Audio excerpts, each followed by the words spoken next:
I recently wrote and illustrated a storybook for my granddaughter, and I want to share how I did it.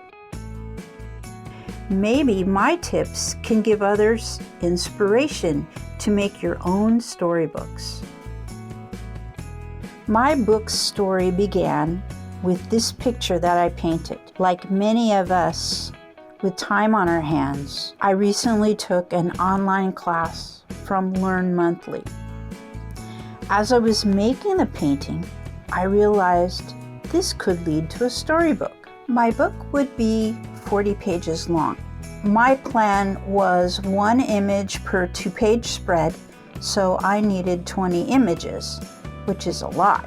I used one painting and modified it for several pages. For example, I made this painting of the 4 friends. I took a picture of it to use it for 1 page. I wanted to add another character to the same scene, the fox. Take a picture of the fox peeking out. Then I paint the fox into the group shot and take a picture of that. And finally, I took a picture of the snake. So 1 painting was used on multiple pages. You might ask, what if you don't draw, paint, or illustrate? There are online freelance artists who can help you. I, for example, used Fiverr to get help with sketches. I used 2 of the 5 sketches I received from a storybook illustrator. Other time savers I used were these lovely paper backgrounds I bought online and some stock images as well. I used Photoshop to perform some really simple editing to my paintings. Each painting had to be really high quality images for print. I used a simple box with lights to photograph my paintings.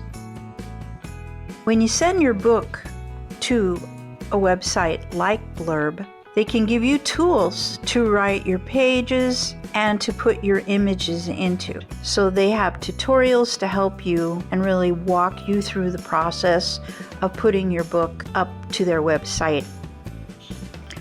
Once they pre-flight the book and make sure that everything is okay, then I could order 1 book or more than 1. The paper and quality are really good. You can decide hardcover, softcover, and type of paper that you want. But overall, it's really high quality. If you decide you want to sell, you can do so on the Blurb bookstore, or you can even decide you can sell elsewhere like Amazon. Or you can just refer people to the website and they can buy it straight there, 1 by 1, or in groups of 10 or more with a discount. The price is a little higher than a regular book would be, but it is a unique product. So that's the story of my publishing of this children's book. I would say that the joy of sharing this with my granddaughter Hannah was worth all the effort. Thank you for watching. Bye!